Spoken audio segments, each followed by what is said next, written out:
Young students aren't the only ones headed back to school. Lifelong learners are also finding a space at the Chicago Center for Arts and Technology. The program that provides free training to adults and young people is in enrollment now. Here to tell us all about it is Executive Director Lisa Moultrie. Thanks for joining us, Lisa. Hi, thank you for having me. Good.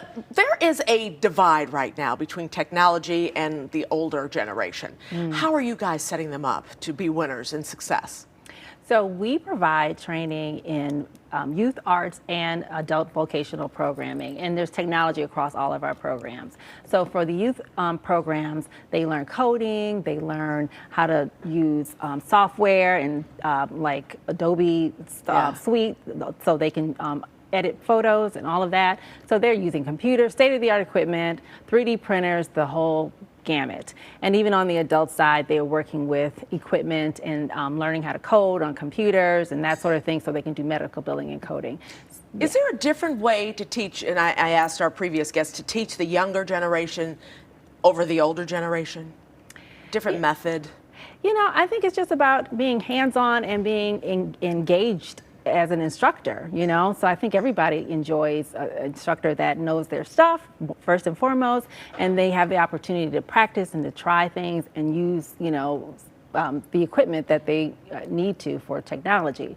So I think it's both. We have people on the adult side in their 50s and 60s who are learning a new skill that they didn't have before, and we're also training them on Microsoft Office and those kinds of things, so that you know, just making sure it's interesting and hands-on and in an inspiring environment. It works for both. I would think it would be more difficult for those who didn't grow up with it, though, because our kids are, I mean, they grew up with a phone in their hand, you know what I mean? Yeah. And older people, maybe 50s, 60s, who haven't been in the industry for a while, there may have been a little bit of a gap there. So they have to be reintroduced to it.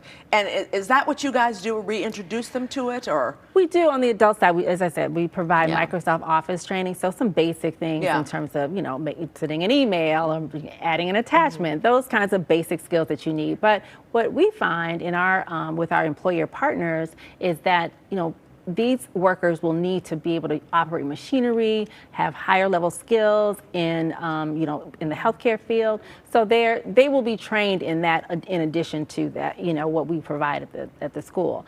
But on the youth side, yes, they're familiar with it and used to it on their phones, as you said. But we provide higher quality exposure to technology, so they're learning things like Blender and doing 3D printing, you know, that kind of thing. So it's not just the regular working on a computer.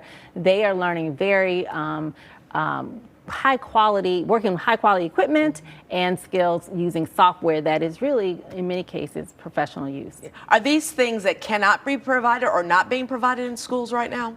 Yes, especially on the art side and for youth in particular. So we do, you know, we take the arts very seriously. It's fun for sure. It's not arts and crafts. We are teaching them real skills. Even yesterday, they were learning how to install their art. That's part of the artistic process. So you create the art, you install it for a gallery show, which we have in our building. Wow. And then they also learn how to write their artist statement and talk about the tools they use, their techniques, and what they were trying to convey through that art, what message. What have you found to be your success rate right now for kids getting jobs once they leave the classes? Well, on the adult side is where we really provide job placement support. So our percentage rate is about 80 to 90%. And without this class, they wouldn't have been able to succeed, huh?